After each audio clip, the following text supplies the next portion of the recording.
Good afternoon. Welcome to Imperfect Politics, and hopefully you're having as good of a Saturday as I am. So, I have a wonderful treat for you, and same for the Liberals. Looking through the news today, I saw in the National Post there was a first reading by Tristan Hopper. I like this guy, Tristan Hopper. He writes good stuff. And he says that there was a Liberal plan to quietly delay election, and they think that it would secure millions of their doomed MPs, which is true. I also looked through this on CBC. They posted something similar, but they're saying how good it would be for helping more Canadians vote, since this Bill C-65, would allow the election to be held over 3 days, which it's not supposed to be held over 3 days. It's historically, supposed to be one day a year. What the Liberals are saying is it's too confined. It doesn't allow all Canadians vote that day, and it's we already get the whole day off to vote, so it's pretty much like a stat holiday. So, although some places only allow 3 hours, but a lot of workplaces allow the whole day to go vote. So that doesn't really make sense in itself, saying like Canadians don't have access to it. Plus, you can vote by mail. So that in itself allows every Canadian to vote. And then it also describes down here, I believe. Oh, I didn't look through the National Post one. But it describes that every Canadian citizen will be able to vote at any ballot box in their riding, which I kind of understand because I used to live out in the country, out in the boonies, and I mean, driving 45 minutes just to go to your polling station on where it says on your election ballot ticket is extremely inconvenient. So if there's a place closer that you can go that's not on your ballot, then that's okay. The only one thing that I'm concerned with is I'm from I'm from Ontario. Wow. I used to live in Ontario. Anyways, moved to Alberta. So I think describing on what happens here, if like a Liberal from Ontario moves to Alberta and then they're allowed to vote for an Ontario or Ontario MP in Alberta, like that wouldn't make sense because they don't live there. Well, anymore. And I think that's what they're trying to do here is they're trying to allow people who move wherever in Canada but still vote in their own election block. So pretty much the lazy people who don't change their address. That's what it is. And if you're too lazy to go to the polling station on the day you're supposed to be at the polling station, when you get 3 hours off of work to go vote, and it's open until pretty much 8 o'clock at night, then then I shouldn't say then you shouldn't be allowed to vote, but then I mean your decision making is going to be a little bit impaired. Let's just say it's not that important to you to actually vote. But let's see how they kind of try and roll this out. In the CBC, it doesn't really say the same thing as the National Post. It doesn't say that they tried to hide it. It just more says what it does. So let's look at the National Post and then switch to the CBC and then kind of go from there. Anyways, so top story. Liberals have quietly tabled a revision to the Elections Act that would have the effect of ensuring that more than 24 MPs will qualify for gold-plated parliamentary pensions even if they lose the next election. Under the existing terms of the Canadian election law, Canada's next mandatory general election date is October 20th, 2025, and a function of the Elections Act requiring a general election to be held on the third Monday of October in the fourth calendar year following polling days for the last general election. It doesn't say on the third Monday of October, on the third Tuesday of October, and on the third Wednesday of October in the fourth calendar year following polling day in the last general election.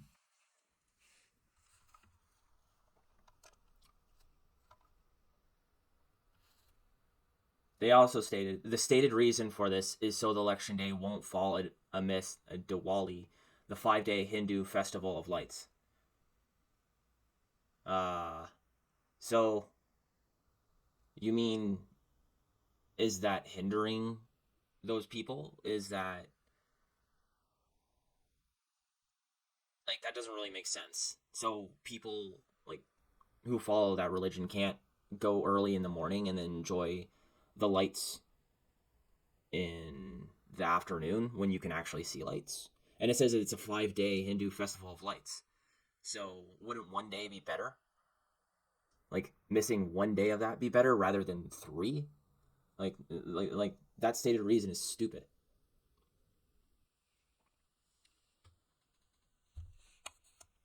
Anywho, by shifting the date also ensures that a number of MPs first elected in 2019, many of whom are NDPers or Liberals projected to lose in 2025, will just pass the 6-year threshold required to qualify for a lifetime parliamentary pension that starts as early as age 55. So yeah, I did not know that, but I wish that I could work 6 years and then have an amazing pension. So maybe I should start in politics. So among other potential beneficiaries of the change is Jamie Battisti, Parliamentary Secretary of the Minister of Crown Indigenous Relations, and Jenica Atwin, who recently made headlines after a constituent emailed her about synagogue vandalism in her riding, and she replied with a lament about Gazan atrocities. Okay. Oh, and this also includes Minister Stephen Goldberg, the crazy green activist we have as environment minister. Awesome. Oh, and Treasury Board. And Heather McPherson, I think, and Matthew Green, MP NDPs. So and of course they're the loudest champions of this. So yeah. Well, that makes sense. I mean, if you suck so much at your job, you're gonna they just want their pension, right? But they suck at their job, so they're worried they're gonna lose their pension, so they want to change the rules and they're using like religion as a way to do that. When have we never heard this story before?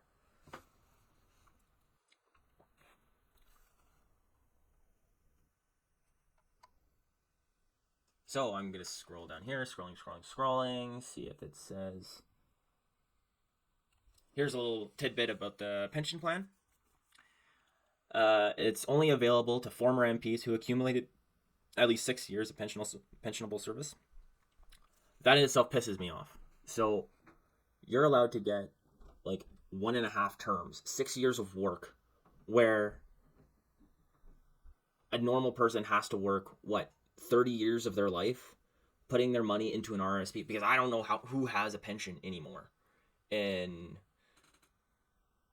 not even in the public service. In the public service, you have to work until you're like 65, from what I know, to get like a full pension. But in the private sector, you pretty much have to work for at least like 35 years before you get an adequate RRSP. Where these parliamentary people just have to work 6 years and they can sit easy on a beach in like Mexico. Talking about easy life for them. Anyways, as the 2019 federal election was held on October 21st, this means that many MPs first elected at the time won't qualify for the pension until October 21st, 2025, exactly one day after the previous scheduled date of the 2025 election. So yeah. So that is sneaky. Sneaky. The cost to taxpayers of the 1-week delay would be easily stretched into the tens of millions of dollars. Oh, great. So this is going to cost us tens of millions of dollars also. So it's... Oh, okay. Sorry about that. So apparently it's going to delay the election 1 week. It's going to expand it to 3 days to get your election ballot in. And it's going to let you go to any place in your riding. So, great.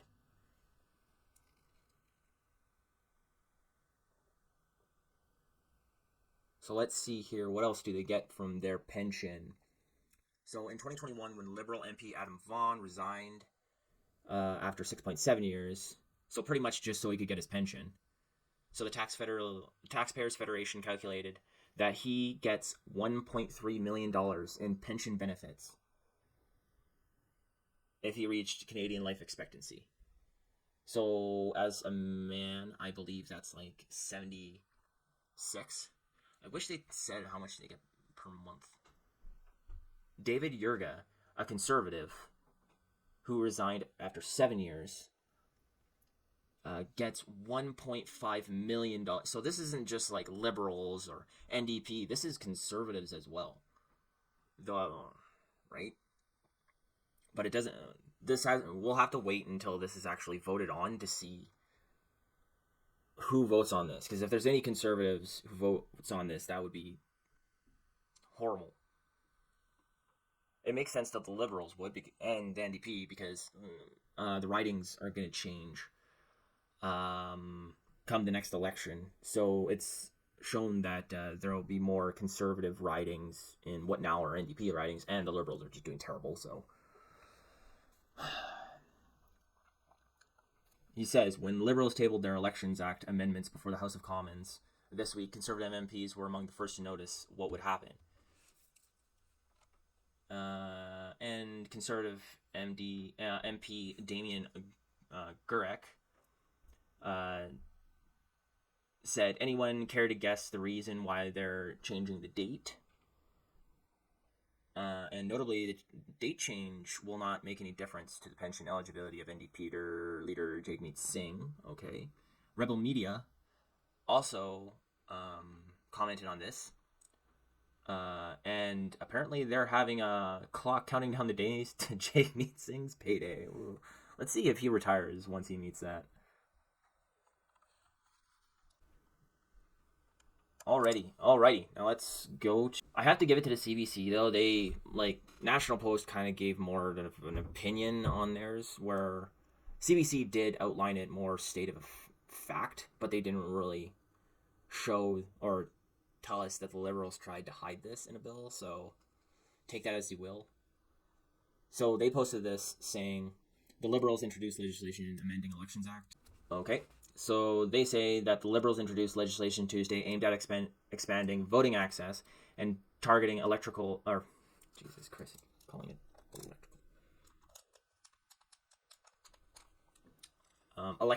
interference and the spread of disinformation. Okay, how does it spread disinformation?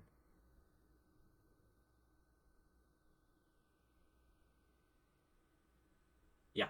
So they say here, it spreads the official election day over 3 days and allowing voters to vote at any polling stations in their riding.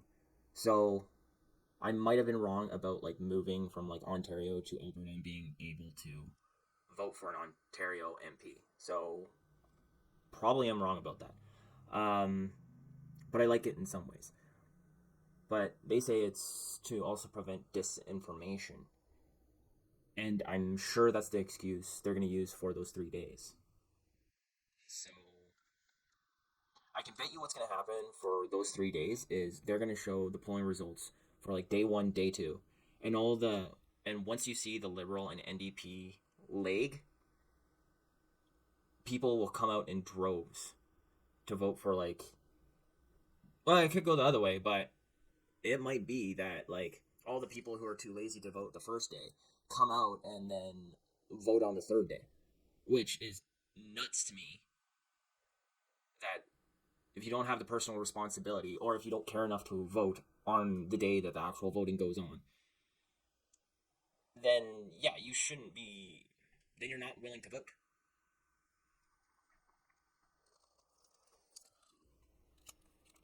Anyways, the MP LeBlanc that set this whole charade up says it's certainly their hope that the changes would be made sooner or later. Yeah, so you can get that pension.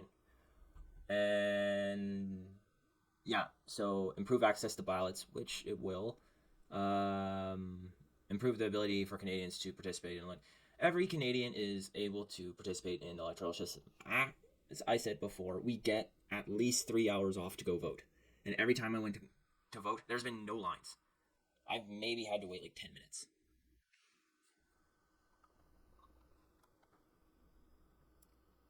So these complaints are like ridiculous. So they say, for an expanded 3-day voting period, LeBlanc and Elections Canada's concerns were more operational because it would have to ensure that buildings typically used for polling stations, such as school and religious centers, would be available for more than one day. Yeah, so what the NDP were saying before about like it being because like they want to extend it a week because of a certain religious holiday. It's like, well, you're gonna be interrupting people for 3 days straight, not just one day. So that doesn't really make sense.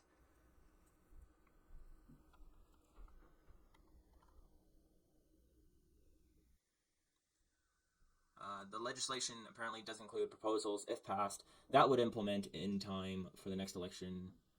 Uh,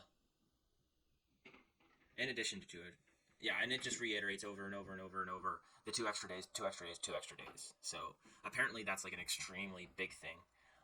Down here also um, says that the bill also contains a suite of measures the government says are to be meant to safeguard election integrity. Those measures include prohibiting political donations made through money orders, prepaid gift cards, and cryptocurrencies. So people who use cryptocurrency will not be able to vote. So that's or donate, which is dumb because a lot of people like crypto, but probably because you can't track those. So hey, that means all of you who donate, they're able to track that donation. Prepaid gift cards. Yeah, so all of these, maybe not money orders, are they're unable to track. So that's why they're not allowing this because the government wants to be able to track your donations. Anywho, the government also says it would like to expand third-party contribution rules to target donations made by foreign entities. Yes, and that is a good thing right there. That if you're a foreign entity, you shouldn't be able to give money to political parties for their elections. If you're not part of Canada, just stay out of our elections. Apparently, also, current laws about impersonating a candidate would also be expanded to over artificial intelligence or deep fakes. Those are an issue. We'd have to see about the laws or the law changes for that. The bill would also make it an offense to make false statements about the electoral. Okay, yeah, here. So right here is the issue right here. The bill would also make it an offense to make false statements about the electoral process, such as misleading statements about who is allowed to vote and how to register to vote. So those two things make sense, right? Like it should be an offense to make misleading statements about who is allowed to vote. Because if you're a first-time voter, say you're an idiot just because it's a Saturday and I can't make it good. So first-time voter, say you're just not high IQ. Somebody tells you you can't vote. You're not allowed to vote when you're 18. It's when you're 19. And you get enough people to tell a person this. No, you can't vote when you're 18. You have to vote when you're 19. Then that's one missed vote. And I think that's what they're talking about, misleading statements. Though, how do you really enforce that, to be completely honest? And who is allowed to vote, or about who's allowed to vote, yeah. And how to register to vote, yeah, because that, right, how to register to vote could just mess everybody up. Though, I mean, I've never really had an issue with that, and it's never been a law, so it's kind of weird. It's kind of weird how they say that as well, but I think that's because we have a lot of newcomers coming to Canada, so that could become a thing, and they are hoping those are going to be liberal voters, liberal and NDP, but I think they're probably just creating more conservative voters because when immigrants are coming over and they can't afford like food, I don't think they're going to be voting liberal.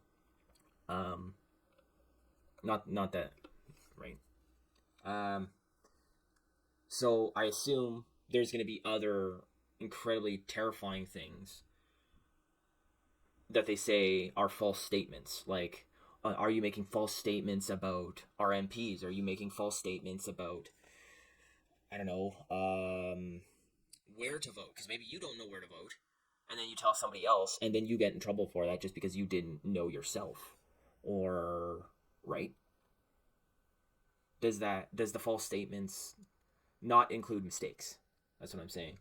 The federal law requires what the next election, that the next election be held no later than October 2025. Yeah, but the current law says it's no later than October 2025 on the third Monday.